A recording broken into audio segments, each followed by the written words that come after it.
네, 내 몸을 지키는 법률상식학과 1강 시작하겠습니다. 우선 간단히 이제 제 소개를 하면요. 저는 그 세려법률사무소의 현재 대표 변호사로 있고, 사법고시 합격하고 사법연수원 수료한 이후에 그 가장 흔하게 아시는 것처럼 재판을 하는 송무 변호사로 다양한 활동을 하고 있습니다. 자기소개를 제가 요구하려고 했는데 지금 했으니까 생략하도록 하고, 우선 1강 명예훼손에 대처하는 현명한 자세로 강의를 할 건데요. 제가 사실 이거 4개의 주제를 고를 때 명예훼손으로 고른 거는 다들 말씀하신 것처럼 요새 명예훼손에 대한 문제가 가장 이슈가 되기도 하지만, 이 부분으로 법률 상담을 신청하시거나 변호사를 선임해서 고소를 하겠다, 이렇게 진행하시겠다고 오시는 분들이 많은데, 사실 명예훼손은, 재판이나 송무에 있어서는 좀 경미한 범죄거든요. 그래서 민사소송을 하든 형사소송을 하든 벌금의 액수도 그다지 크지 않고 실형이 나오는 경우는 거의 없고요. 민사소송으로 가더라도 손해배상 액수가 크지가 않아요. 그래서 변호사 사무실에 가더라도 자세히 설명을 들을 수 없는 부분이 좀 있기 때문에 강의를 통해서 어느 정도 기본적인 지식을 습득하면은 많이 도움이 될 것 같아서 이 부분을 주제로 선택을 했고요. 이 강의는 우선은 본인이 SNS에서 글을 쓰다가 명예훼손에 휘말릴 수 있는 경우에 대해서 얘기를 해보도록 하고, 그 이후에는 명예훼손의 피해자가 됐을 경우에 어떤 대처를 해야 되는지 이 정도로 이제 설명을 드리고자 합니다. 그리고 저는 사실 이제 변호사로 법률 강의보다는 법률 상담을 많이 하는 편이라서 명예훼손은 사실 단어 하나나 논조만으로도 결과가 100% 바뀔 수가 있는 경우가 많아요.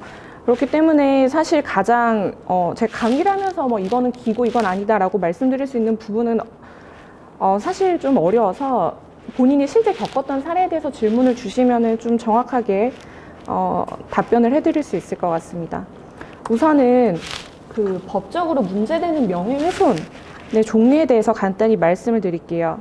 우선은 사실적시 명예훼손이라고 해서 요새 그 TV에도 많이 나오는데, 공연하게 사실을 적시해서 사람의 명예를 훼손한 경우에는 처벌이 되는데, 이 경우는 그 사실이 진실이라 하더라도 그와 같은 사실을 적시해서 그 사람의 명예가 훼손됐다고 인정이 되면은 처벌이 됩니다. 그리고 허위사실 적시 명예훼손이라고 해서 동일한 법률 규정인데요. 허위사실 적시한 경우에는 가중처벌된다는 규정이고요. 피해자가 사망한 사람인 경우에도 허위사실 적시해서 명예훼손한 경우에는 역시 동일하게 처벌하고 있습니다. 그리고 이제 가장 문제가 되는 게 요새 인터넷에서의 명예훼손인데요. 정보통신망법상 명예훼손이라고 해서 역시 진실한 사실을 적시한 경우에도 처벌이 되고, 허위사실을 적시한 경우에도 처벌하는 처벌 규정이 있습니다. 다만 인터넷이라고 하면은 공연성, 그래서 전파 가능성이 높다고 보기 때문에 일반적인 형법상 명예훼손보다 가중해서 처벌하고 있는 것을 확인할 수 있고요. 명예훼손이라는 그 죄는 반의사 불벌죄라고 해서 피해자가 처벌을 원하지 않는다라고 하면 처벌이 되지 않습니다.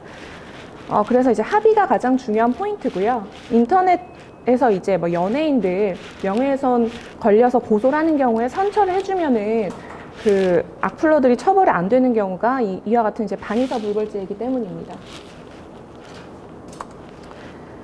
그렇다면 이제 명예훼손이 이제 어떻게 성립되는지를 보면은 모욕과 구별을 해야 되는데요. 명예훼손은 사실의 적시가 필요합니다. 그 사실의 적시라는 것은 진실인지 허위인지 여부와 상관없이 사실관계를 적시하는 것인데, 단순히 추상적인 판단이나 경멸적인 감정의 표현을 하는 경우는 명예훼손은 아니고 이제 모욕죄가 문제가 된다고 할 수 있습니다. 지금 구체적인 제가 판례를 한번 찾아봤는데요. 운전 중에 시비가 붙어서 이제 앞차가 서행하는 것 때문에 운전에 방해가 됐다는 이유로 자동차 창문을 열고 서로 욕설이 오갔던 경우입니다. 운전자와 말다툼을 하면 걔 XX야 라는 욕설을 한 경우, 이와 같은 경우는 구체적인 사실의 적시가 아니고 경멸적인 감정의 표현이라고 해서 모욕죄가 성립된 경우라고 할 수 있겠고요. 이제 만취한, 술 취한 사람이 출동한 경찰에게 야, 이 XX야, 대한민국 짭 XX기 라고 해서 이제 욕설한 경우, 뭔지 잘 아시겠죠? 이와 같은 경우도 모욕죄로 처벌을 받습니다. 그런데 이제 모욕 같은 경우는 문제가 되는 것이 모든 욕설을 했다고 해서 다 처벌이 되면은 대한민국의 모든 국민이 다 전과자가 될 수가 있어요.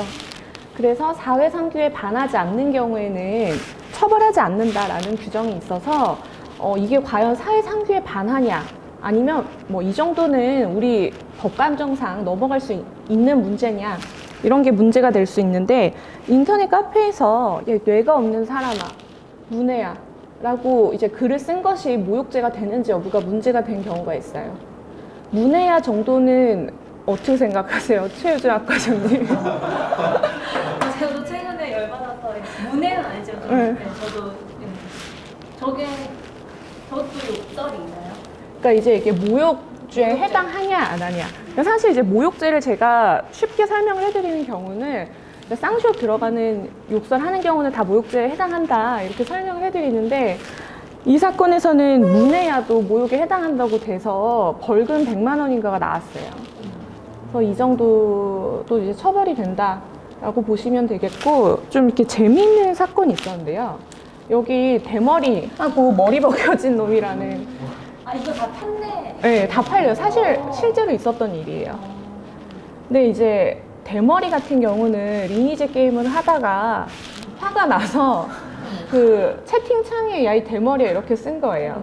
그래서 이 부분으로 이제 재판이 진행됐었고 머리 벗겨진 놈은 출동한 경찰관이 이제 머리가 좀 벗겨지신 분이었는데 야 이 머리 벗겨진 놈아 라고 욕설해서 동일하게 재판을 받았습니다. 그런데 이게 결과가 달라요. 하나는 벌금형이 나왔고요. 하나는 무죄가 나왔습니다.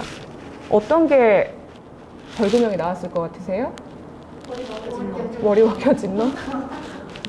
그래서 이제 이게 판례를 보면은 대머리는 머리털이 많이 빠져서 벗겨진 형상이라는 표준어를 뜻하는 것이다. 그래서 어떤 경멸이나 비하의 뜻이 있다고 보기 어렵고 개인 간의 뭐 취향에 따라서 호불호가 나뉠 수 있기 때문에 모욕죄에 해당하지 않는다라고 이제 무죄가 나왔고요. 네.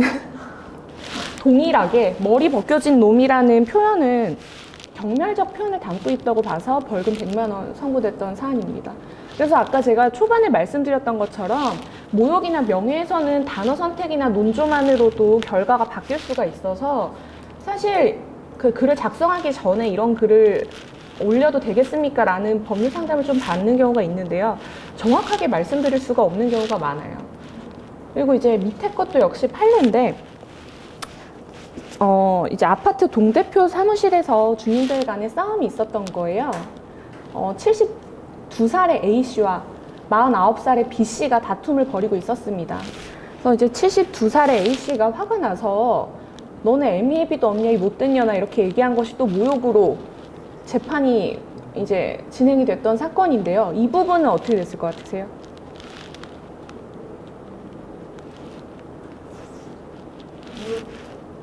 그러니까 모욕죄가 인정이 돼서 벌금형이 나오냐, 무죄가 나오냐. 이게 사실 1심에서는 벌금 30만 원이 나왔던 사건이에요. 그런데 이제 이게 항소심에 가서 판결이 뒤집혔는데요. 이에 대해서 판결 결과를 보면은 우리나라 공공질서와 풍속에 비추어 보면은 어르신과 다툼을 할 때 어르신에게 대들어서 이제 어른이 너는 MBAB도 없니 못된 년아라고 얘기하는 정도는 사회 풍속상 인정이 될 수 있다라고 해서 무죄가 나왔던 사안이에요. 그래서 이제 사실 명예훼손이나 모욕 같은 경우는 판단 기준이 명확하게 있지가 않아요. 그래서 이제 뭐 앞뒤 정황관계 같은 걸 다 살펴보는데 그래서 이제 1심과 2심에서 판단이 뒤집어지는 경우도 많이 있습니다. 그리고 이제 명예훼손 같은 경우는 또 문제가 되는 것이 사실의 적시가 있어서 명예를 훼손한다 하더라도 1대1 관계에서 이야기한 것은 처벌이 안 돼요. 그래서 전화 통화를 하면서 명예훼손적인 말을 듣거나 욕설을 들은 경우 혹은 단둘이 있는 뭐 방 안에서 이야기를 들은 경우에는 공연성, 불특정 또는 다수인이 인식할 수 있는 상태가 아니라고 해서 처벌이 되질 않아요. 그런데 다만 이제 판례는 좀 재미있는 이론을 가지고 있는데요. 한 사람한테 이 사실을 유포했다 하더라도 이 사람이 다른 사람한테 가서 말을 전달할 가능성이 있다고 하면은 한 사람한테만 얘기해도 공연성이 있다라고 판단을 하는 거예요. 그래서 이제 판단 기준은 과연 이 사람이 내 비밀을 유지해 줄 수 있는 사람이냐 아니냐로 공연성을 판단을 하는 거죠. 그래서 이거 역시 전부 다 판례예요. 이제 첫 번째 사례를 보면은 A의 엄마와 B의 엄마가 있는데요. 아들들은 초등학생이고 학교 폭력의 가해자와 피해자예요. 그래서 이제 아들 A가 이제 B를 때려서 B가 입원을 해 있는 상태였고, B의 엄마와 그리고 그 엄마의 친구인 이웃 C가 병문안에 와 있는 상태였는데요. A가 이제 피해자 B가 병원에 있는 병원에 찾아가서 맞아서 입원한 거 맞냐? 알아보니까 당신 아들 정신병도 있다고 하던데, 왜 입원한 거냐? 이런 식으로 따진 거죠. 그래서 이제 우리 아들이 정신병이 있다는 말로 명예를 훼손했다. 그래서 재판이 진행됐던 사건인데, 문제는 지금 C가 있는 상황이었잖아요. 그래서 공연성이 있냐, 공연성이 없냐가 문제가 된 사건이었어요. 지금 이제 B의 엄마와 이웃 C는 4, 5년 정도 이웃으로 있었던 경우였고, 그리고 이제 병문안을 온 상황이었습니다. 이에 대해서 C는 재판에 증인으로 출석을 해서 자기가 이야기를 듣긴 했지만 다른 사람한테 이야기는 한 적이 없고 이야기할 생각도 없었다 라고 이야기를 했는데요. 이에 대해서 재판부는 병문안을 올 정도로 친한 사이고, 그리고 뭐 4, 5년 정도 이웃으로 지냈던 사이면은 비밀을 유지할 수 있는 경우에 해당하고, 뭐 본인 스스로도 어디까지 이야기한 적이 없다고 하니까 비밀성이 유지될 수 있는 관계로 보인다라고 해서 공연성이 없다고 보았고, 그래서 A의 엄마의 말은 무죄가 나왔습니다. 그래서 이제 공연성 여부가 이제 문제가 많이 되는데요. 다만 기자한테 이야기를 한 경우는 좀 판단 기준이 달라요. 기자는 보통 보도를 목적으로 하고 다수의 사람들이 제보를 하는 관계 있잖아요. 그래서 기자한테 사실을 적시한 경우에는 실제로 기사로 보도가 되기 전일 경우는 공연성이 없다고 봐서 명예훼손으로 처벌이 되지 않습니다. 그래서 기자한테 이야기를 하고 입단속만 잘 하면은 명예훼손으로 문제되는 경우는 없어요. 그리고 세 번째 사례 역시 A가 B에게 B의 배우자의 비리 사실을 폭로한 경우입니다. 이제 B한테 가서 너 와이프가 회사에서 횡령을 하고 다닌다더라 라고 이제 뭐 이야기를 했다고 이제 예를 들어봅시다. 그러면 B 역시 내 와이프가 어디 가서 횡령을 하고 다닌다 라고 이야기를 할 가능성이 없다는 거죠. 그래서 A가 B한테 B의 와이프에 대한 험담을 했다 하더라도 비밀이 유지될 수 있는 관계이기 때문에 공연성이 없다고 봐서 A 역시 무죄가 나왔던 사건이라고 할 수 있습니다. 그래서 이제 공연성 같은 경우는 보통 가족과 친인척이 있는 경우는 공연성이 없다고 보고요. 친밀한 관계에 있는 경우에도 역시 공연성이 부정되는 경우가 많이 있습니다. 다만 이제 전혀 친밀한 관계가 없는 불특정 다수인이 있는 경우만 전파될 가능성이 있다. 이 정도로 생각하시면 될 것 같아요. 다만 이거는 이제 현실적인 이제 만남을 유지하면서 문제가 되는 경우고, 인터넷에 글을 게시하는 경우는 게시 자체로 공연성이 인정되기 때문에 문제가 되는 경우는 없다고 보시면 되겠습니다. 그리고 이제 위법성 조각이라고 해서 공공의 이익이라고 있는데요. 사실 적시 명예훼손의 경우 공공의 이익에 관한 때는 처벌하지 않습니다. 이 이야기도 이제 인터넷이나 이런 곳에서 많이 보셨을 텐데, 공공의 이익이라는 것은 주 동기나 목적이 다수의 사람에게 도움이 되는 정보를 제공하기 위해서 내가 이 사실을 알린 것이지 나의 사익을 위해서 알린 것이 아니다. 이런 경우에는 공공의 이익이 있다라고 봐서 처벌하지 않는다는 것인데요. 예를 들자면 동대표의 비리 사실을 대자보에 붙여서 알린다거나, 혹은 뭐 어떤 병원을 이용했는데 병원의 서비스가 엉망이었다, 이런 후기를 올리는 경우에도 공공의 이익이 문제될 수 있겠죠. 근데 지금 그 사실적시 명예훼손죄는 지금 현재 다툼이라고 해야 될까요?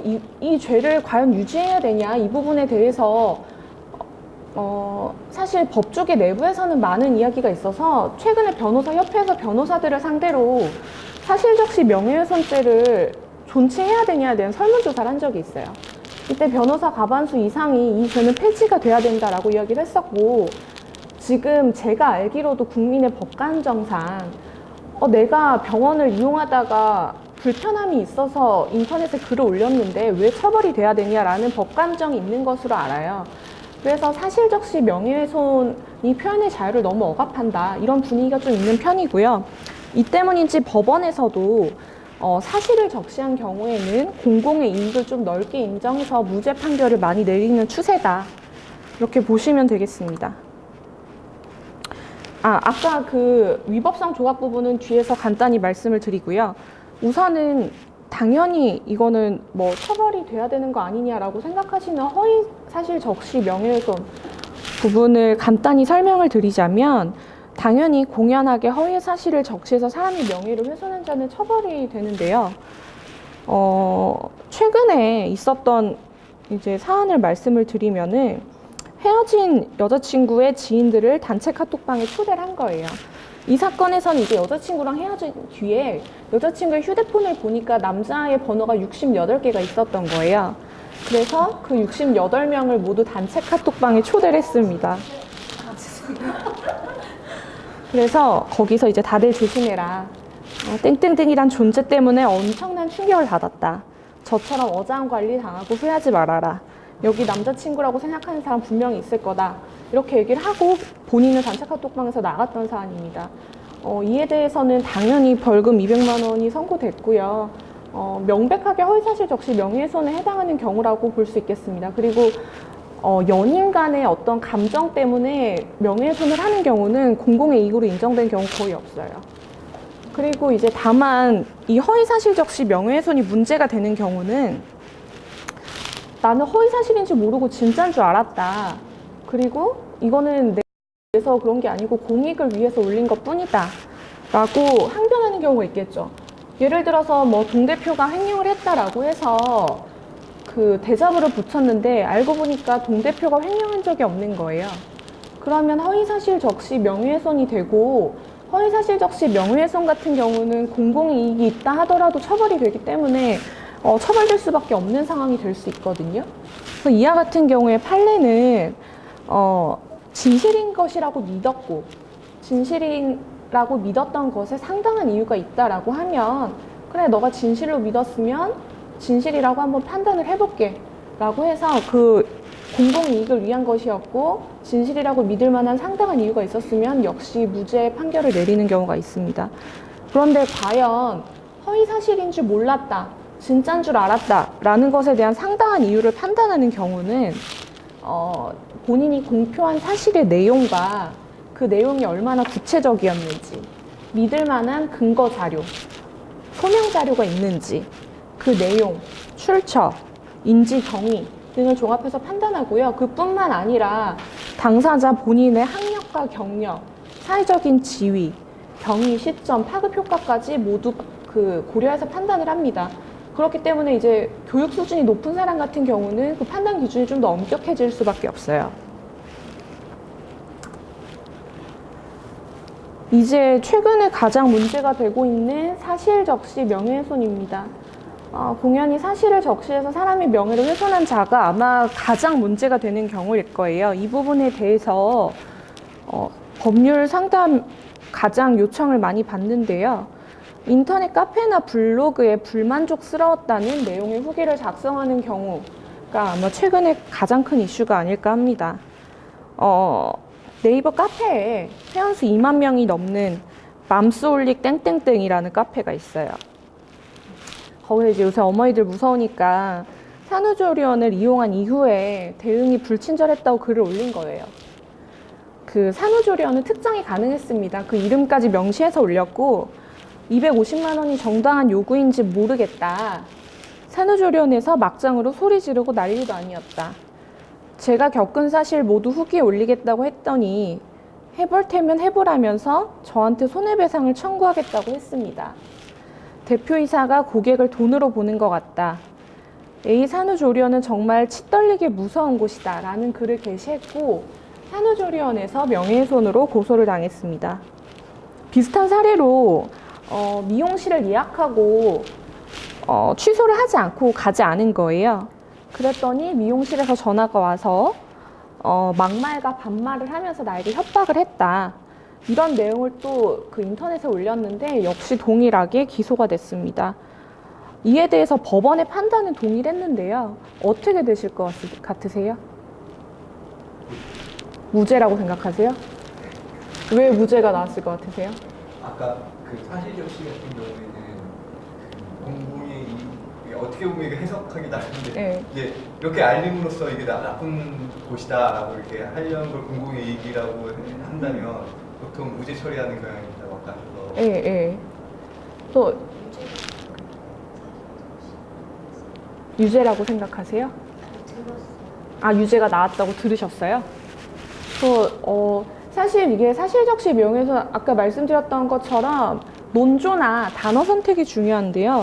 이 사건 같은 경우 둘 다 무죄가 나왔어요. 그래서 사실 이 사건 같은 경우는 다소 과격한 표현을 사용한 사실은 인정이 된다. 뭐 몰상식, 막말, 반말, 모욕 등과 같은 과격한 표현을 사용한 사실도 인정이 되고, 산후조리원 사건 같은 경우는 일정 부분을 환불받으려고 하는 사익적인 그 목적도 있었던 것이 인정이 된다라고 했어요. 그렇지만 그런 부수적인 것보다는 주 목적이 다수의 사람에게 도움이 되는 정보 제공이라는 공공의 이익을 위해서 올린 것이다 라고 해서 두 개 다 사실 무죄가 나왔는데요. 말씀하신 것처럼 유죄가 나온 경우도 있어요. 근데 최근에는 사실적시 명예훼손을 처벌하는 데 있어서 조금 더 엄격한 태도를 취하고 있어서 무죄가 나왔던 경우라고 보시면 될 것 같고, 그런데 여기서 무죄가 나왔다고 해서 그러면 나는 이제 인터넷에 이런 후기 막 올려도 되겠구나 이렇게 말씀드릴 수는 없는 거예요. 지금 법원 내부에서도 명예훼손에 대한 명확한 기준이 없다. 이거 기준을 좀 정해야 된다라는 그런 내용이 나오고 있고, 법원마다 판단이 다른 경우가 많아요. 그래서 참고만 하시면 될 것 같고, 저는 이런 거 올릴 경우에는 굳이 이름까지는 특정하지 마시라고 조언을 드리는 편입니다. 그리고 이제 네. 그렇다면 후기라는 게 네. 좋은 점이 있을 수 있고 나쁜 점이 있을 수 네, 있고, 좋은 네. 점은 상관없겠지만 나쁜 후기는 그럼 하면 안 되네요. 나 이거 불만이었어. 그러니까 사실 이 사건에서는 무죄가 나왔는데요. 말씀하신 것처럼 유죄가 나오는 경우도 있기 때문에 저는 가급적이면은 상호를 노출하지 않는 방법으로 뭐 특정은 가능하겠지만, 예를 들어 뭐 논현동의 뭐 A 산후조리원 이런 식으로 올리시는 것이 조금 더 위험이 덜 하지 않겠냐라고 조언을 드리는 편인데, 이거는 앞뒤 정황을 모두 고려해서 판단이 나오는 것이라 제가 정확하게 말씀드릴 수 없어요. 다만 법원의 판단이 무죄의 비율이 과거보다 높아졌다, 이 정도로 생각하시면 될 것 같아요. 그런데 이제 두 번째 사건은 좀 다른 이유에서 다른 판단이 나온 경우에요. 도덕적으로는 굉장히 좀 욕을 들어 마땅한 경우인데, 인터넷 카페에 이제 여자 승무원과 성관계하는 사진과 함께 경험담을 작성한 경우인데요. 사실관계를 말씀을 드리자면은 2010년경에 나이트클럽에서 모 항공사 여승무원들을 만났습니다. 그래서 그 당시에 여자 승무원과 성관계, 승무원 복장을 한 상태로 성관계를 했었고, 그것을 다 촬영해서 보관을 하고 있었던 거예요. 네. 그런데 그 이후에 이제 좀 야해 보이는 부분은 전부 다 모자이크를 했지만 누가 봐도 승무원임을 알 수 있는 사진을 게시하면서 경험담을 작성했어요. 나이트클럽에서 땡땡 항공사 여승무원을 만난 지 일주일 만에 펜션으로 여행을 갔다. 성관계를 가졌고 다음날 비행을 떠나는 여승무원을 바래다 주러 인천국제공항에 도착해서 야외 주차장에 차를 주차한 다음 그 안에서 또 애정 행각을 벌였다 라는 내용으로 이제 인터넷에 글을 올린 거예요. 그래서 이와 같은 사진이 퍼지자 피해 여성들과 여승무원회가 이 남성을 고소했습니다. 명예훼손으로 고소를 했는데 이 부분에 대해서는 어떻게 됐을 것 같으세요? 유죄요? 뭐 무죄라고 생각하시는 여성들이라면 한 명이 아니라 여러 명이 피해 여성과 피해 여성들과 땡땡 항공사 여승무원회. 그러니까 여승무원회는 승무원 자체의 품위를 손상시켰다는 이유로 같이 고소를 한 거예요. 피해 여성도 고소를 했습니다. 같이 했어요. 다 유죄라고 생각하시는 거예요? 저게 무슨 저게 일 수도 있고. 이라는 게 무서워. 여성들 이렇게 분노를. 근데 사실 이 부분은 무죄가 나왔어요. 그런데 무죄가 나온 이유는 우선은 그 훼손된 명예가 없다는 거예요. 한두 명의 승무원이 좀 문란한 성생활을 했다고 해서 승무원 자체의 근본적인 사회적 평가가 변했다고 볼 수 없다. 예, 그래서 이 부분은 훼손된 명예가 없다는 이유로 무죄가 나왔던 사건입니다. 근데 성관계를 했다는 게 알려진 것 자체가 굉장히 개인적으로는 수치스러울 수 있잖아요.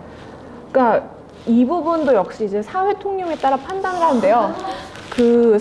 예전 사건을 보면은 처녀가 임신을 했다라는 내용으로 이제 명예훼손을 했다고 재판을 받았던 경우가 있는데 그것도 무죄가 나왔거든요. 임신을 했다는 것 자체가 사회적인 명예가 훼손되는 내용이 아니라는 거죠. 그러면은 그러면 요즘에 막 문제되는 것 중에 하나가 그 어떤 성관계 비디오 이런 거를 막 인터넷에 올려가지고 네. 굉장히 많이 문제가 되고 있잖아요. 그럼 그런 경우에 명예훼손으로 들어가기가 연예인 여성 아마 그 말씀하시는 건 이 사건은 그런 수치스러운 얼굴이나 그 좀 신체의 특정한 부분은 다 모자이크했던 사건이에요. 근데 지금 말씀하시는 건 얼굴이 노출이 됐거나 그런 경우는 이제 성폭력 범죄 특별법에서 카메라 등 이용 촬영죄라고 있어요. 그래서 이제 동의 없이 타인의 그 수치심을 일으킬 수 있는 신체 일부를 촬영한 경우는 처벌하는 규정이 있습니다. 그러면은 저 경우에는 인터넷 카페에 그 여자가 어떤 여자인지 알 수 있는 내용은 없었던 거예요? 네, 그냥 승무원이라는 어떤 항공사의 승무원이다 이 정도만 알 수 있을 정도의 사진을 올렸습니다. 그리고 이제 마찬가지로 헤어진 남자친구의 카카오 스토리에 접속해서 비방성 댓글을 작성한 경우인데 이런 사건이 진짜 많아요. 이제 남자친구랑 헤어져서 남자친구 카카오 스토리 계정에 접속한 이후에 그 헤어진 남자친구가 게시했던 게시물 밑에 댓글로 한 사람을 정신적으로 목숨 갖고 장난했다, 한 여자의 인생이 망가졌다 라는 글을 이제 12회에 걸쳐서 작성했던 경우입니다. 아까 말씀드린 것처럼 남녀 간의 문제는 공공의 이익을 위해서 했다고 인정되는 경우가 거의 없어요. 이 경우도 마찬가지로 벌금 200만 원이 선고됐는데 재밌는 거는 그 앞전에 있었던 단체 카톡방 사건은 허위사실 적시였는데 이 경우는 사실 적시로 벌금이 나왔어요.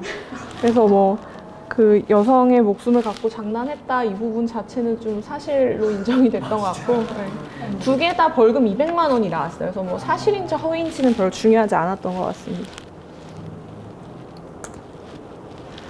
SNS 글 잘못 썼다가 명예훼손죄 성립하냐, 이게 가장 핫이슈인 것 같아요. 이제 인터넷 커뮤니티 운영진들 같은 경우는 특히나 본인이 운영하는 커뮤니티에 어떤 글이 게시되는지를 좀 특별히 살펴봐야 되는 경우가 있는데요. 그 소셜 커머스 업체 C사의 배달 업무 담당자가 최초에 작성했던 글을 디모 사이트 커뮤니티 운영자가 그대로 퍼왔어요. 그 내용은 문자 한 통으로 해고를 당했다. 계약직으로 6개월씩 연장만 해대면서 정규직 전환율 0%가 말이 되냐. 점심 먹을 시간 없고 저녁 식대조차 제대로 지켜지지 않는 환경이었다. 라는 내용이었는데 이것이 이제 거짓으로 드러나면서 허위사실 적시 명예훼손으로 커뮤니티 운영자들이 고소가 됐던 사건입니다.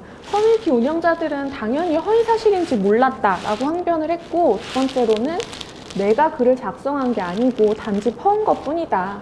이렇게 두 가지 다 그 주장을 했는데 말씀드린 것처럼 이제 사람에 따라 사회적인 지위에 따라서 그 주의해야 될 정도가 다 다르게 판단이 되는데요.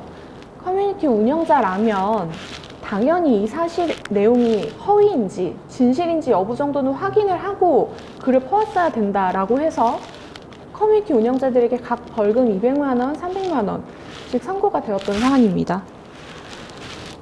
그리고 이제 뭐 글을 퍼오기만 했다라는 부분은 당연히 인정이 될 수 없어요. 본인의 명의로 본인이 게시한 글 자체면은 그에 대한 책임은 당연히 져야 되는 사건이고요.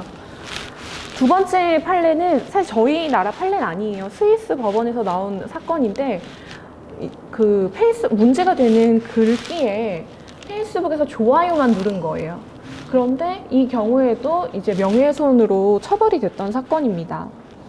근데 이 사건 판결에 대해서는 비판적인 시각이 많이 있는 편인데 어쨌든 그 스위스 법원에서는 페이스북에서 좋아요를 눌러서 부적절한 글을 승인했고 그로 인해서 다른 사람들이 볼 수 있는 환경을 만들었다는 이유로 명예훼손이 된다라고 해서 처벌을 했던 사건이 있는데 참고만 하시면 될 것 같아요.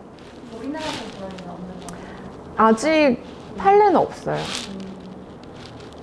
그리고 이제 다들 아시겠지만 난방비리 폭로한 여배우가 명예훼손으로 재판을 받았어요.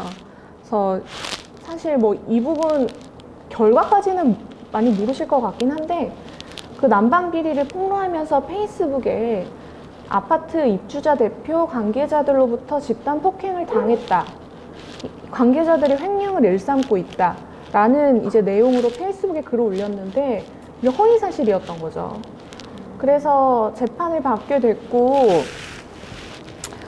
이 사건에서 벌금 150만 원이 나왔는데 그 판결문을 보면 그런 내용이 있어요. 목적이 아무리 정당하다 하더라도 수단이 부적절한 경우에는 그 인정해 줄 수가 없다라는 취지로 사실 검찰에서는 벌금 500만 원 구형했는데 목적의 정당성을 감안해서 150만 원이 나왔던 것 같아요. 근데 어쨌든 이 사건에서 보면 알 수 있듯이 본인이 지향하는 바가 아무리 정당하다 하더라도 허위 사실을 게시하는 경우는 명예훼손으로 처벌받을 수밖에 없다라는 내용을 이제 생각하시면 될 것 같습니다. 그리고 이제 가장 또 뜨거운 감자 중에 하나인 게 SNS에서 타인 행세, 사칭하는 경우에 명예훼손으로 처벌이 가능한지예요. 과거에는 이제 연예인만 피해자가 됐었는데 최근에는 SNS에서 타인 행세하는 경우 이게 일반인도 피해가 굉장히 커요. 그래서 왜 그러시죠? 이제 최혜진 학과장님 같은 경우도 SNS에서 워낙 유명하시다 보니까 이런 피해가 가끔 있으신 걸로 제가 아는데 사실 사회가 변하는 것을 법이 빨리 따라가지는 못하는 경우가 많이 있는데 이 사건이 좀 그런 것 같아요. 그래서 예를 들어 미국이나 뭐 캐나다 같은 경우는 아이디 사기죄라는 그 처벌 법규가 있어요. 그래서 뭐 그것으로 처벌이 가능하고 굳이 이것이 이제 명예훼손에 해당하는지 여부를 판단하지 않더라도 그대로 처벌이 가능해요. 그리고 개인이 SNS에 올린 사진을 무단으로 수집해서 다른 사람한테 제공하는 경우 역시 미국은 2년 이하, 캐나다는 5년 이하의 징역을 부과하고 있기도 하거든요. 그런데 이와 달리 우리나라는 아이디 사기죄라는 것이 없기 때문에 명예훼손으로 처벌이 가능한지 여부가 이제 문제가 되는 것입니다. 이제 사건이 하나 있었어요. 또 연인 관계에서 있었던 문제인데 A랑 B가 이제 교제를 하다가 헤어졌고 이제 여자친구는 남자친구가 헤어진 이후에 새로운 여자친구를 사귀는 걸 알게 된 거예요. 질투심에 불타올라서 이 커플을 헤어지게 만들어야겠다. 그래서 새로운 여자친구의 이름과 사진으로 소개팅 어플에 가입합니다. 그래서 그 여자친구인 척 하면서 그 소개팅 어플에서 무작위로 남자들에게 휴대폰 번호를 뿌리는 거예요. 그래서 이제 그 여성이 계속해서 남성들에게 연락이 오니까 그 어떻게 된 경위인지를 살피다가 여성이 그와 같은 SNS에서 타인 행세를 하면서 남자들에게 번호를 뿌렸다는 이유로 고소를 했고 재판까지 받게 됐어요. 그런데 SNS에서 타인 행세하는 경우에 대한 처벌 규정이 없기 때문에 명예훼손으로 검찰에서 기소를 한 거죠. 이 부분에 대해서는 뭐 허위 사실이든 진실이든 그 처벌이 됐을까요? 돼야 될 것 같아요. 안 됐을 것 같으세요?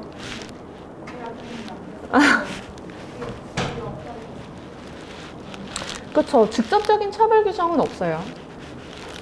그래서 이 경우에는 이제 말씀하신 것처럼 처벌이 안 됐고 무죄 판결이 나왔는데 그 다른 남성들 말을 걸어오는 다른 남성들에게 이제 타인 행세를 하면서 번호를 준 행위 자체를 명예훼손에서 말하는 사실의 적시라고 볼 수 없다.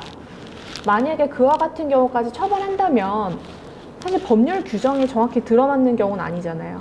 그러니까 법적 안정성의 측면에서 보면은 처벌의 범위가 너무 넓어지기 때문에 처벌의 당위성이 있더라도 처벌할 수 없다는 게 재판부의 입장이었고요. 그 뜻은 국회에서 법을 만들어라. 법이 없으면 우리는 처벌할 수 없다라는 태도였던 것이고, 이 때문에 국회에서 법안이 발의가 되긴 했거든요. 그런데 아직 이제 법이 만들어지진 않았습니다. 그래서 SNS에서 타인 행세를 하는 경우에는 뭐 주민등록번호를 위법하게 사용했다거나 혹은 타인 행세를 하면서 뭐 금전적인 이익을 취득했다거나 그런 부가적인 사정이 없으면 단순히 SNS에서 타인 행세를 하는 것만으로는 처벌이 안 돼요. 그래서 지금 그 비슷한 사례에서 계속해서 무죄 판결이 나오고 있습니다. 그리고 지금 SNS에서 또 문제가 되는 거는 아이디로 활동하는 인터넷 커뮤니티가 많잖아요.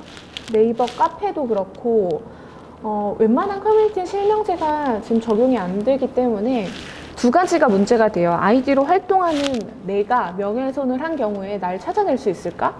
그게 문제가 될 수 있고, 혹은 상대방도 아이디로 활동하잖아요. 내가 아이디로 명예훼손한 게 그 사람에 대한 명예훼손이 될 수 있을까? 이 두 가지가 문제가 될 수 있습니다. 우선은 아이디로 명예훼손하는 경우에도 예를 들어 커뮤니티에서 활동하는 사람이 대규모가 아니고 소규모이기 때문에 아이디만으로도 저 사람을 지칭하는 거구나라고 확인을 할 수 있는 경우이고, 이제 누가 봐도 물론 그와 같은 사정이 입증이 되려면은 커뮤니티 내에서 활동했던 내역 같은 걸 수집해서 증거로 내셔야 되는데요. 특정이 가능하다라고 인정이 되면은 처벌이 됩니다. 실제로 제가 진행했던 사건 중에서도 처벌이 됐던 경우가 있었어요. 그러면은 그 가해자 역시 아이디로 활동을 하는 사람이기 때문에 그러면 아이디로 활동하는 경우에 뭐 찾아낼 수 있을까가 문제가 될 수 있어요. 페이스북이나 인스타그램도 마찬가지겠죠. 근데 이 아이디로 활동하는 인터넷 커뮤니티는 해외 계정과 국내 계정으로 나눠서 좀 생각을 해볼 수 있는데, 국내 계정인 뭐 네이버나 아니면 기타 다른 사이트 같은 경우는 대부분 협조를 해줍니다. IP든 뭐 개인정보든 다 이제 수사기관에서 제공 요청을 하면은 제공을 해주기 때문에 사실 밝혀내는데 별로 큰 어려움이 없어요. 시간도 많이 안 걸리고. 그런데 해외 계정이 문제가 되는데요. 인스타그램이나 페이스북 같은 경우는 사실 가입할 때도 큰 개인정보를 요구하지 않을 뿐만 아니라 계정 자체가 해외에 있어서 사실 찾는 것이 거의 불가능하다고 볼 수 있어요. 그 최근에 뭐 패치라고 해서 뭐 강남 패치, 한남 패치 문제가 많이 됐었잖아요. 그와 같은 경우는 피해자가 너무 대규모이기 때문에 예외적으로 그 인스타그램 측에서 협조를 해줘서 잡을 수 있었던 경우고, 패치 수준에 이르지 않더라도 예를 들어 쇼핑몰 운영하는 뭐 유명한 일반인과 같은 경우에도 인스타그램에서 명예훼손 당하는 경우가 굉장히 많아요. 그런데 이와 같은 경우에 그 인스타그램 측에서 협조를 해주지 않을 뿐만 아니라 미국에서 변호사를 선임해서 사건을 진행하시는 분도 있었거든요. 그런데도 시간이 굉장히 오래 걸리고, 만약에 뭐 서버가 또 다른 해외에 있다. 뭐 그 미국 계정을 쓴다고 해서 미국 사람이 인스타그램을 이용하는 건 아니니까. 그와 같은 경우에는 또 잡기가 힘들어지는 거예요. 그래서 사실 아이디로 활동하는 인터넷 커뮤니티 중에 해외 계정을 이용해서 하는 경우는 검거가 거의 어렵다고 보시면 될 것 같습니다. 그래서 인터넷 망명이라는 말이 있을 정도로 사실 법의 무법지대다 이렇게 보시면 될 것 같아서 만약에 이와 같은 경우에 잡혔다 그러면은 인스타그램이나 페이스북은 개인정보가 많이 올라가 있잖아요. 그래서 그 사람의 개인정보를 보고 추측하는 경우는 있어요. 그래서 잡히는 경우는 있는데 단순히 비방 목적으로 만들어 놓은 계정이라면 밝힐 수 있는 방법이 거의 없습니다. 네. 페이스북이 해외 계정이 있어서 어려우면 그게 도움을 요청을 하면 안 주기 때문이에요? 아니면 자체 우선은 형사 고소만 할 경우에 수사기관에서 정보 제공 요청을 하면은 안 오는 걸로 알고 있어요. 그래서 이제 경찰 쪽에서는 가해자를 특정할 수 없다는 이유로 공소기간 아니죠. 어쨌든 이제 뭐 기소 중지라거나 뭐 각하를 하거나 그런 결정을 내리는 경우가 많이 있는데 그러면은 일반인 입장에서 두 번째로 할 수 있는 게 민사소송이거든요.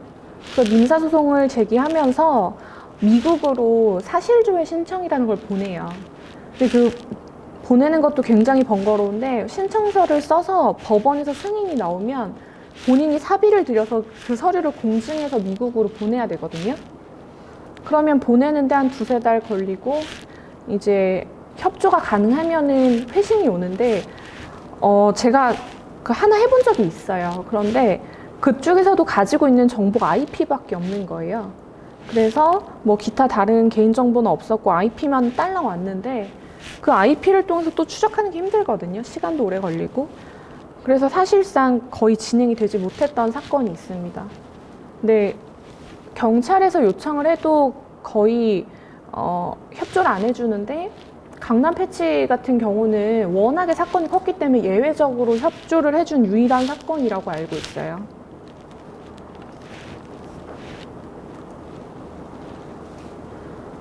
그래서 이제 뭐 SNS에 글을 쓸 때 이 정도만 유의를 하시면 된다라고 생각을 하시면 될 것 같고요. 이제 만약에 내가 명예훼손의 피해자가 됐을 경우에 이제 어떻게 대처를 해야 될지 사실 이 부분으로 많이 변호사 사무실을 찾아오시는 것 같은데 우선 크게 보면은 포털 사이트의 삭제 요청, 형사 고소, 손해배상 청구, 정정보도 청구, 반론보도 청구가 있습니다. 그런데 이제 언론사를 통해서 명예훼손을 입은 경우에는 정정보도 청구나 반론보도 청구와 같은 다소 어려운 권리를 행사해야겠지만 사인 간에 일어난 일 같은 경우는 위에 3개만으로도 간단히 해결이 가능한 경우가 많이 있거든요. 첫째로 포털 사이트 삭제 요청입니다. 이 포털 사이트 삭제 요청은 네이버뿐만 아니라 구글이나 유튜브 등 다양한 그 포털 사이트에서 모두 가지고 있는 내용이에요.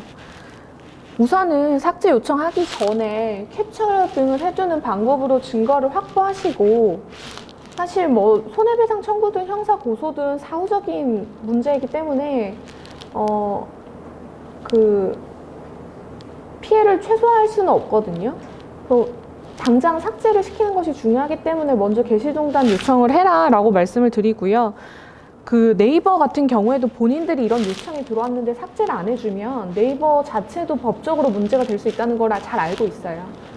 그래서 명예훼손 게시물이다라는 이유로 신고를 하면은 1시간도 안 걸려요. 삭제되는데.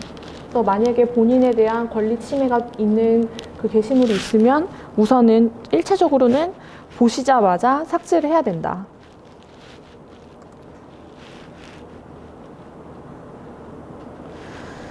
그리고 이제 가장 궁금해하시는 것이 형사 고소입니다. 명예훼손 형사 고소는 사실 굉장히 쉬워요. 뭐 법리적인 뭐 다툼이 있다고 한들 사실 최종적인 판단은 검찰이나 법원에서 하는 것이기 때문에 당사자는 사실관계만 기재하더라도 충분히 그 벌금형 받을 수 있는 경우가 많이 있습니다. 우선 고소장을 작성을 이제 뭐 하셔가지고 주거지 관할 경찰서 민원실에 접수를 하셔도 되고 인터넷 사이버 수사대에 접수를 하셔도 돼요. 사이버 수사대도 본인 인증만 되면은 간단하게 고소장을 받아주는 것으로 알고 있어요. 다만 이제 사이버 수사대는 간편한 만큼 시간이 조금 더 걸리고 관할 경찰서 민원실 가서 접수를 하시는 경우는 조금 더 사건이 신속하게 이루어질 수 있습니다. 근데 이 고소장 작성할 때 제가 좀 드리는 팁은 사실 보통 고소를 한다고 하면은 경찰서 가서 저 고소할게요 이렇게 얘기하는 게 고소라고 생각하는 사람들이 많아요. 그래서 이렇게 뭐 경찰 붙잡고 저 이런 피해 당했습니다 라고 이야기를 하면 절대 고소 접수가 안 돼요. 이제 경찰서 내부에서도 사건 처리 방법이 있는데 고소 사건 처리와 인지 사건 처리가 있어요. 그래서 고소 사건은 고소인이 경찰서에 정식으로 고소장을 접수한 경우고요. 인지 사건은 피해자가 직접 고소하진 않았지만 경찰이 인지해서 수사를 해본다는 뜻이에요. 그런데 이 고소 사건 같은 경우는 경찰이 고소인한테 해줘야 되는 게 너무 많거든요. 사건 처리 어떻게 된다고 통지해줘야 되지. 그리고 사건이 이거 벌금 안 나올 것 같은데 해도 왜 벌금이 안 나오는지에 대해서 그 이유서도 써야 되지가 경찰의 일이 굉장히 많아요. 그래서 경찰 입장에서는 대부분 고소 사건으로 접수를 안 받아주려고 해요. 그래서 말만 하시는 경우에는 인지 사건으로 수사를 시작할 확률이 높습니다. 그럴 경우에는 사건이 어떻게 진행되는지도 모르는 상태에서 끝나버릴 수가 있어서 반드시 서류를 만들어서 그 접수를 하시라고 안내를 해드려요. 그렇게 돼야 경찰도 본인들 마음대로 사건을 덮을 수가 없기 때문입니다. 그리고 더 확실한 것은 경찰서가 아니라 검찰청 민원실에 접수를 하는 방법인데요. 사실 이런 것에 대해서는 일반 분들이 정확히 모르는 경우가 많이 있는데 검찰청에도 민원실이 있어요. 그래서 검찰청 민원실에 사건 접수를 하면 뭐 시간은 한 2, 3주 정도 더 늦어질 수는 있겠지만 검사가 먼저 사건 판단을 한 뒤에 경찰에게 이렇게 수사를 해라라고 수사 지휘를 내리거든요. 그래서 더욱더 경찰이 그 사건을 확실하게 처리를 할 수밖에 없어요. 검사가 지휘를 하고 있기 때문에. 그래서 고소장을 작성하실 때 우선은 서류로 고소장을 만들어서 가셔라. 그리고 반드시 민원실에 접수를 하고 피해가 좀 크다라고 생각하시는 경우는 경찰서가 아니라 검찰서 민원실에 접수를 하셔라 라고 조언을 해드립니다. 그리고 고소장을 작성하실 경우에는 당연히 증거 자료, 인터넷상이라면은 캡처 자료가 필요할 것이고, 그냥 이런 뭐 강의실이나 뭐 길에서 일이 있었다고 하면은 녹취 파일이나 증인의 진술서 같은 증거 자료를 첨부를 하셔야 돼요. 그리고 사실 벌금이 나오기 위해서는 검찰청에서도 육하원칙에 맞게 언제 어디서 누가 어떻게 피해자의 명예를 훼손하였다라는 범죄 사실을 정해야 되거든요. 그래서 고소장에도 제가 피해를 당했습니다, 억울합니다 라고 쓰시는 게 아니라 육하원칙에 맞게 그 피해 사실을 기재하면은 조금 더 처리가 빠릅니다. 그럼 고소장을 1차적으로 접수를 하면은 이제 끝이 아니고 실제로 고소장에 작성되는 내용이 맞는지 피해자를 불러서 진술 조사를 한번 해요. 최소 1회 이상이고 만약에 가해자 말이 다를 경우에는 뭐 2회나 3회 이상 부를 수도 있는데 1시간에서 2시간 정도 진행을 합니다. 고소장이 다 기재를 됐는데 왜 피해자를 또 불러서 그 진술을 받냐. 이것은 이제 흔히 아시는 무고죄랑도 관련이 된 건데 고소장에 적시된 내용을 경찰이 제대로 이해한 것인지 확인을 하고 나중에 이 사람이 거짓으로 고소를 한 거면 무고에 대한 증거를 남겨야 되기 때문에 진술을 받는 것이라고 보시면 돼요. 그래서 좀 화가 난다고 해서 그 피해 사실을 허위로 부풀려서 이야기를 하시면은 오히려 본인이 무고죄로 역으로 수사가 될 수도 있다라는 사실을 좀 인지하시고 조사를 받으셔야 됩니다. 피해자에 대한 진술 조사가 마쳐지면 그 다음에는 이제 가해자를 불러서 피의자 신문을 하는데요. 피의자 신문 역시 동일하게 진행이 됩니다. 피해자가 이렇게 얘기하는데 맞냐? 아니다 라고 얘기하면 왜 아니냐 하면서 이제 피해자가 가지고 온 증거를 제시하면서 자백을 이끌어내겠죠. 그래서 경찰 조사는 그 1번, 2번, 3번처럼 진행이 되고요. 경찰 조사는 1개월에서 3개월 정도 걸려요. 그래도 형사 사건이기 때문에 이렇게 빨리 진행이 된다고 보시면 되고 경찰에서 조사가 끝나면 검찰에 송치를 하는데요. 이 당시에 이제 경찰이 벌금이 나와야 된다 혹은 명예훼손 사실 없으니까 무죄다 라는 의견을 첨부해서 검찰에 송치를 하면은 검찰에서 최종적인 처분을 합니다. 다만 이제 뭐 경찰 조사가 미비하다라고 하면은 검찰 내에서 다시 피해자 조사나 가해자인 피의자 신문을 다시 하는 경우도 있어요. 검찰 조사 역시 1개월에서 3개월 정도 걸린다고 생각하시면 됩니다. 검찰 처분은 앞서 본 판례에서 보신 거랑 비슷하게 대부분의 경우는 벌금형이 나오고요. 사실 재판까지 가는 경우는 거의 없어요. 그런데 이제 앞전에 보셨던 사안 같은 경우는 대부분 무죄를 다투는 경우였기 때문에 그 가해자가 재판 신청을 해서 재판까지 갔던 경우고, 명예훼손과 같은 경우는 벌금형이 나오고 끝나는 경우가 많아요. 그런데 이제 제가 아까 말씀드린 것처럼 그 명예훼손은 반의사 불벌죄라고 해서 피해자랑 합의를 하면 처벌이 안 되거든요. 그리고 사실 고소하는 경우도 합의를 위해서 고소를 하는 경우가 많이 있잖아요. 그러면 이제 검찰에서 형사 조정이라고 해서 조정 절차에 회부하는 경우가 있는데, 조정 절차에 회부하면 이제 그 조정기일에 출석하셔서 가해자한테 얼마 받고 합의하는 식으로 합의하시는 것도 좋습니다. 그래서 합의하는 경우에는 공소권 없음으로 처분 종결되고 가해자 역시 아무런 전과가 남지 않게 됩니다. 그런데 이제 합의가 되지 않는 경우에는 민사소송으로 이제 들어가야겠죠. 민사소송이라고 하면 어렵게 생각하셔가지고 뭐 소액임에도 불구하고 그 변호사 선임하겠다고 찾아오시는 분들이 많은데, 이 사건도 이제 변호사 선임하는 것은 가성비 측면에서 좋지가 않아요. 그래서 본인이 하실 수 있는 내용이기 때문에 우선은 인터넷 뭐 법률구조공단 사이트를 들어가든 혹은 뭐 포털 사이트에 검색만 하시든 그 소장 샘플 양식 같은 거는 구하기가 쉽거든요.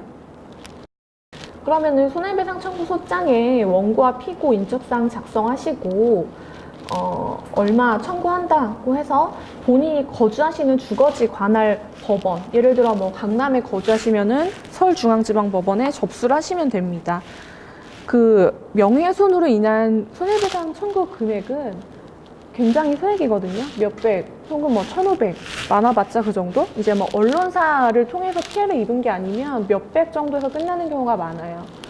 그래서 이제 3천만 원 이하 사건으로, 소액 사건으로 진행이 되게 됩니다. 민사상 손해배상 청구는 형사소송보다 훨씬 더디게 진행이 돼요. 시간이 오래 걸리기 때문에 좀 느긋하게 생각하시고, 잊을만 하면은 서류 하나씩 온다 이렇게 생각하시는 게 마음 편해요. 네. 그래서 이제 소장을 접수하면은 법원에서 접수하는데 일주일, 상대방한테 보내는데 일주일, 상대방한테 이런 소장이 왔는데 검토해봐라 기간 주는 거 한 달, 이제 상대방이 저 소장 접수했는데 제 의견이 어떻습니다 보내면 그제서야 기일을 잡아요. 그러면 변론기일이 잡히는데 한 2-3달 걸립니다. 그래서 이제 2-3달 내에 변론기일 언제다 출석해라 통지서 오면은 재판에 참석하시면 돼요. 그런데 이제 3천만 원 이하의 소액 사건은 변호사 없이 진행되는 경우가 많기 때문에 이렇게 변호사 없이 가서 내가 불이익당하면 어떡하지 이렇게 생각하실 수 있는데, 판사님이 변호사 없는 사건이 익숙한 판사님이 배정이 돼 있어요. 그래서 가셔서 제가 이런 이유로 손해배상 청구합니다. 제 명예가 훼손됐고 형사소송에서 이겼습니다. 이렇게 말씀하시면 돼요. 만약에 이거 좀 법리적으로 문제가 되겠는데 싶으면 판사님이 이제 법률 전문가한테 상담 좀 받아보세요. 이렇게 조언을 해주시는데 그때 변호사를 찾아가면 되고, 그런 일이 없으면 바로 기일 참석하셔서 피해 사실 말씀하시면 됩니다. 근데 여기서 특이한 좀 예외적인 것은 형사소송에서 명예훼손이 아니다라고 해서 패소를 하더라도 민사상 손해배상 청구도 가능해요. 민사에서 이야기하는 명예훼손과 형사에서 이야기하는 명예훼손이 다르기 때문에 이게 형사적으로 처벌될 만큼 위법성이 있는 건 아니다라고 하더라도 이 사람이 정신적인 충격은 받았겠다 하면 위자료 청구는 인용이 될 수 있거든요. 그래서 아까 뭐 말씀하신 것과 같은 그 여자 승무원 사건 같은 경우는 형사소송에서 패소하더라도 민사상 손해배상에서는 인용이 될 확률도 있었다라고 보시면 되겠습니다. 근데 말씀드린 것처럼 그 위자료의 액수는 다소 미미한 수준이에요. 그래서 보통은 몇백만 원, 100만 원, 200만 원. 예를 들어 그런 경우도 있었어요. 이혼 소송을 하면서 상간녀까지 그 이혼 소송의 피고로 넣어서 소송을 하고 승소를 했던 그 사건이 있었는데, 그 승소를 한 사람이 우리 남편이랑 이 여자랑 바람 폈다고 해서 내가 이겼다, 이 내용을 인터넷에 게시를 한 거죠. 그래서 명예훼손으로 이제 상간녀가 역습을 한 건데, 그 상간녀가 그 명예훼손의 피해자라고 해서 위자료를 100만 원 정도를 받았어요. 그러니까 사실 금액이 거의 의미가 없을 정도의 소액이긴 합니다. 네, 어쨌든 뭐 합의가 안 되는 경우는 민사상 손해배상 청구해서 위자료 받을 수 있고, 변호사 없이도 충분히 혼자서 진행이 가능한 사건이라고 아시면 되겠습니다. 그리고 이제 정정보도 청구와 반론보도 청구권은 참고만 하시면 될 것 같아요. 보통 이제 언론사의 잘못된 보도로 본인이 피해를 입은 경우에 법원에 구제 요청을 할 수 있는 권리예요.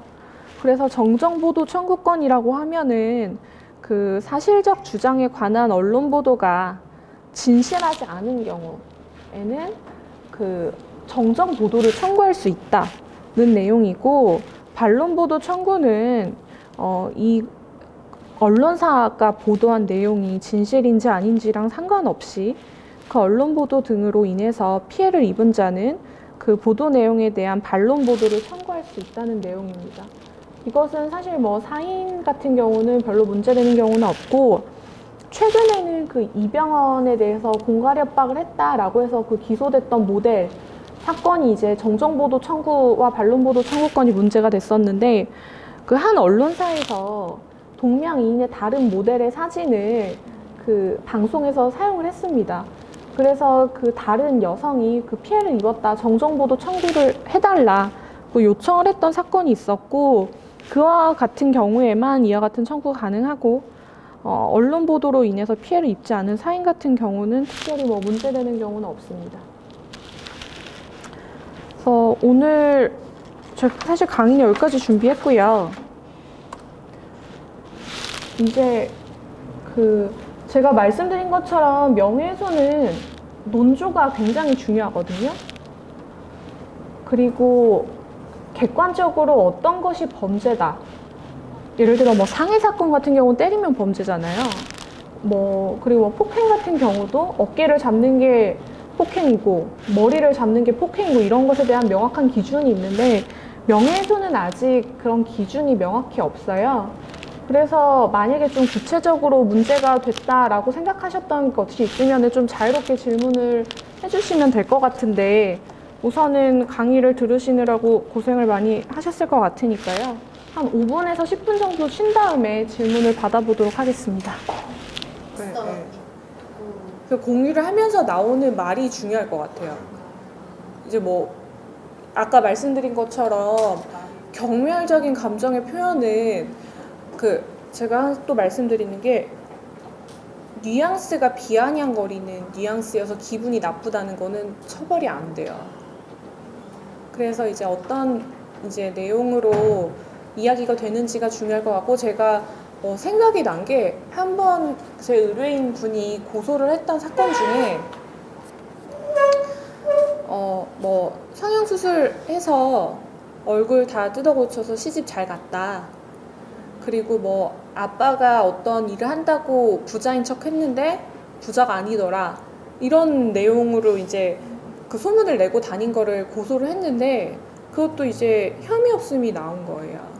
그래서 이제 저희 의뢰인 분께서는 이거 허위 사실이다 라고 고소를 했었는데, 그 무죄 이유로는 그것이 사실이 아니라 하더라도 우선 아버지가 부자라고 이야기하고 다녔고 시집을 잘 갔다라고 그 사람이 이야기할 만한 정황들이 있었다.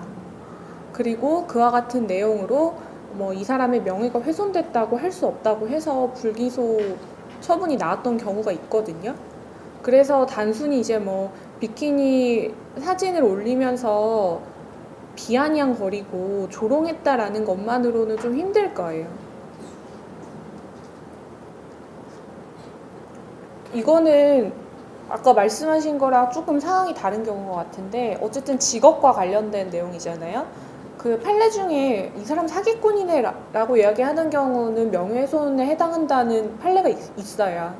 그래서 이제 제가 여쭤본 건데 이 사람 뭐 이제 곧 뭐 이런 행동을 하겠네라고 이야기하는 경우는 이게 단순히 추상적인 본인의 판단이라면 사실 처벌할 수는 없는데, 예를 들어 뭐 이 사람이 이렇게 행동을 했다.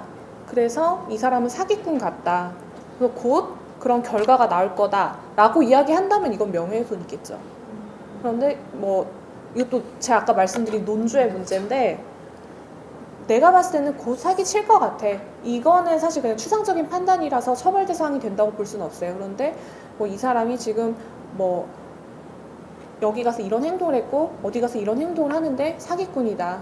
그 사람 하는 말 다 거짓말이다라고 하면은 당연히 명예훼손 성립되고, 이제 뭐 카카오톡 같은 경우는 본인 인증을 한 다음에 그 아이디가 생성되는 거잖아요. 카카오톡 같은 경우는 협조 가능해요. 그래서 그 사실 뭐 위급한 형사 사건 아니면은 좀 협조가 안 되는 경우가 있긴 한데, 그 대화 내용까지 복구되는 경우도 있어요. 네. 그래서 뭐 그 정도면은 고소가 가능하지 않을까 싶어요. 조만간 의뢰트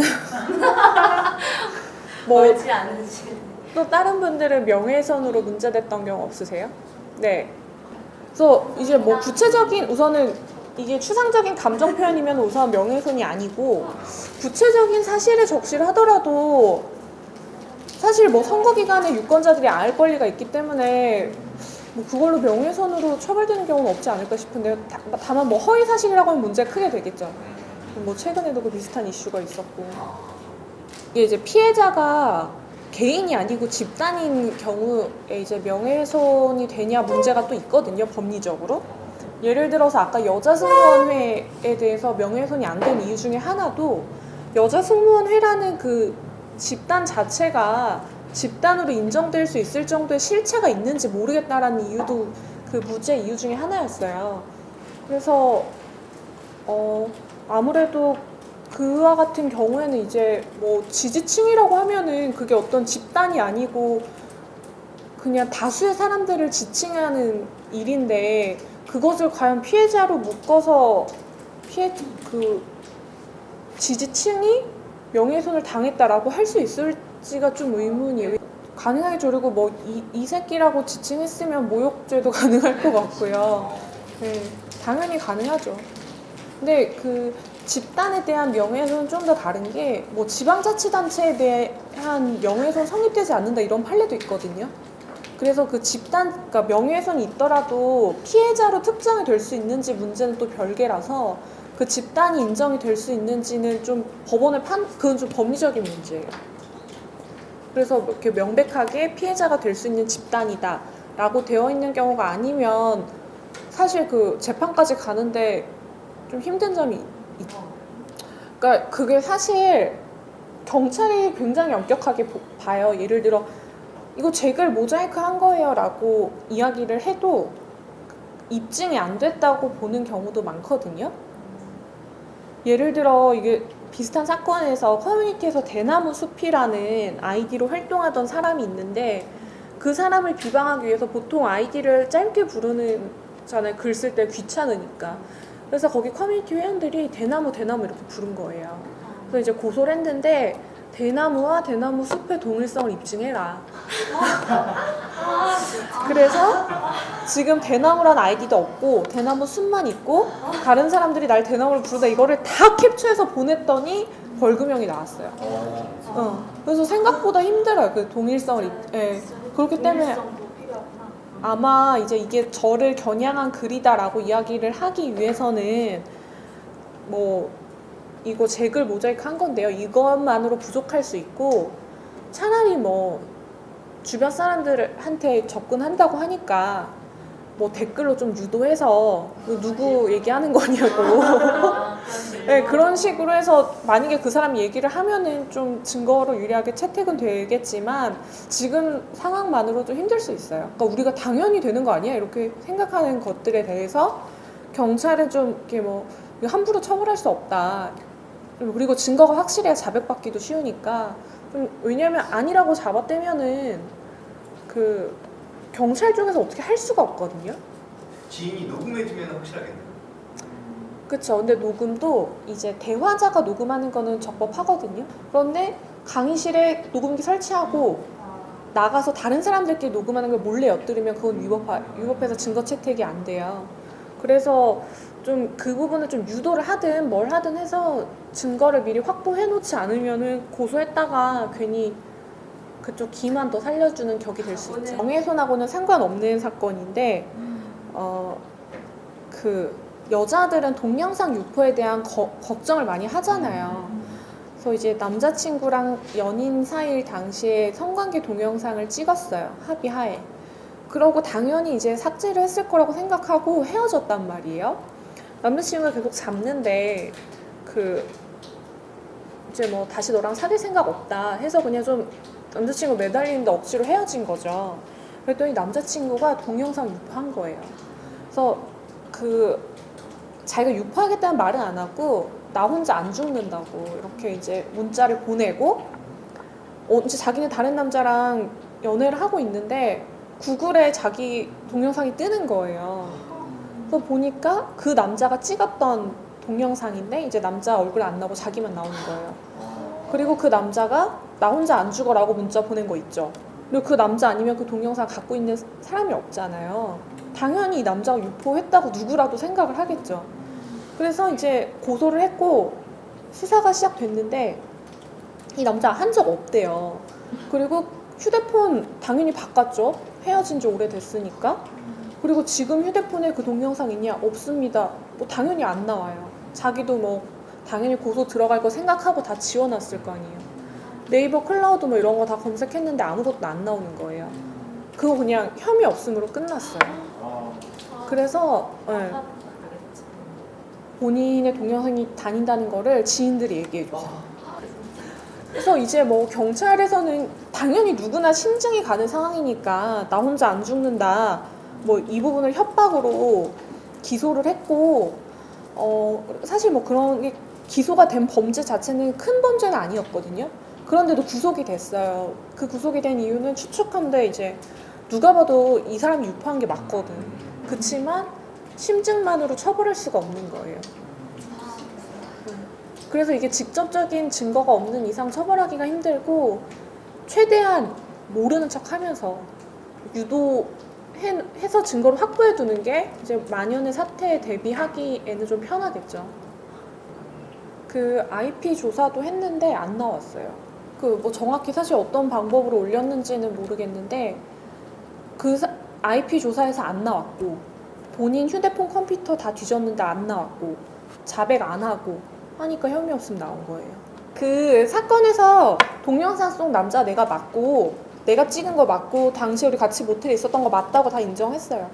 근데 나 유포한 적 없고 휴대폰 다 지워서 팔았다고. 그 사실 이게 형사처벌이라는 게 입증이 좀 엄격하게 되는 편이에요. 그래서 좀 이거 내가 심증 100% 확실한데 왜 처벌 안 되냐고 얘기를 해도 이게 자백이나 물증이 없으면 처벌하기가 힘들어요. 네, 동영상 유포 부분은 그 혐의 없음으로 무죄 나왔고요.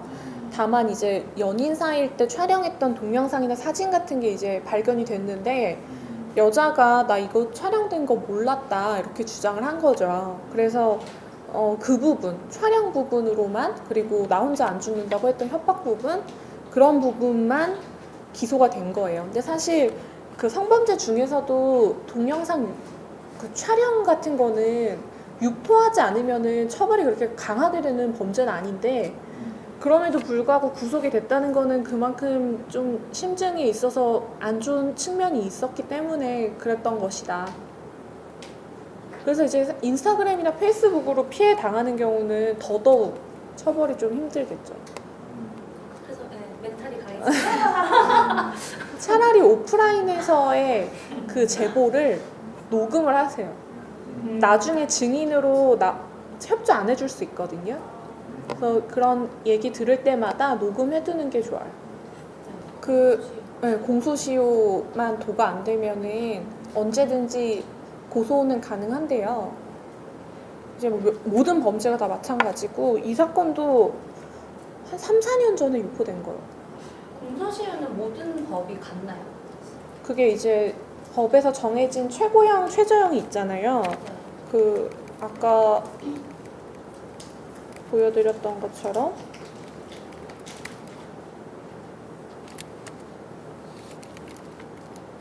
지금 뭐 최고형 3년, 뭐 7년 뭐 이런 식으로 있잖아요. 그래서 뭐 그런 것에 따라서 그 공소시효가 달라요.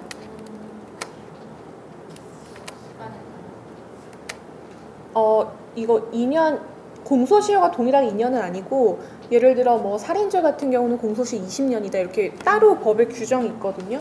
그래서 뭐 7년, 15년, 20년 이런 식으로 되어 있을 거예요. 그리고 공소시효의 문제라기보다는 시간이 오래 지나서 고소를 하면은 증거가 없는 경우가 많아요. 그리고 본인이 입은 피해 사실을 정확하게 진술을 못하는 경우가 많거든요. 본인 스스로도 기억이 잘 안 나니까. 그리고 뭐 예를 들어 성범죄 같은 경우는 뒤늦게 고소를 하면 예를 들어 내가 강간을 당했다는 걸 막 2년 뒤에 고소하는 거예요. 그러면 그 당시에 고소를 했어야지 왜 이제 와서 고소하냐고 해서 그 진술의 신빙성이 의심받을 수 있어요. 그래서 최대한 범죄 사실은 빨리 고소하는 게 여러모로 좋습니다. 그 다음 시간에 그 연애와 법 하잖아요. 그때 성범죄도 넣을 거예요. 데이트 폭력. 안전이별 이제 이런 거.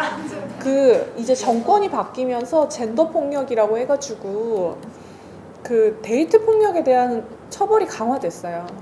그래서 이제 뭐 여성들의 인식에 스토킹 당해봤자 뭐 벌금도 안 나오고 뭐 구속도 안 되는데 고소하면 오히려 더 보복당한다 이런 인식이 있잖아요. 그런데 이제 단순히 연락 자주 하고 쫓아오고 이게 아니라 조금 더 도를 넘어서는 경우가 있거든요. 여자친구 직장에 쫓아와가지고 뭐 폭력을 행사한다든지 여자친구 차량을 부순다든지 뭐 당연히 성범죄도 있을 수 있어요. 연인 사이의 성범죄도 굉장히 많거든요. 그런 경우는 일반적인 경우보다 훨씬 더 처벌이 세게 돼요. 그래서 제가 사건 하면서 데이트 폭력으로 구속된 사람 많이 봤어요. 그리고 이제 좀 수사기관 쪽에 알아보니까 지금 젠더 폭력에 대한 처벌을 좀 강화하고 있다고 하더라고요. 그래서 그런 것들 좀 당했을 경우에는 뭐 112에 신고하거나 해서 증거를 확보해 두는 게 좋겠죠. 스토킹 같은 경우도.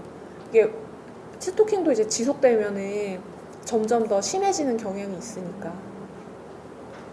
다음 시간에 자세히 알려드리겠습니다. 그래서 뭐 명예훼손 관련된 거는 더 이상 질문 없으세요? 네. 있습니다. 그 뉴스처럼 해서 허위사실 유포하는 경우는 명예훼손 된다고 제가 봤던 것 같은데요. 네, 그러니까 그게 유포자만 잡을 수 있으면 처벌하는 데는 당연히 허위사실 적시 명예훼손이잖아요. 포장 찾는 게 어렵고. 그렇죠. 인터넷의 가장 큰 문제이기도 한데 뭐 실명지를 도입하면은 또 표현의 자유를 억압한다라는 측면이 많아가지고 어느 정도 좀 감수를 해야 되는 것 같습니다. 네, 오늘 강의는 여기까지 할게요. 감사합니다. 네, 수고 많으셨습니다.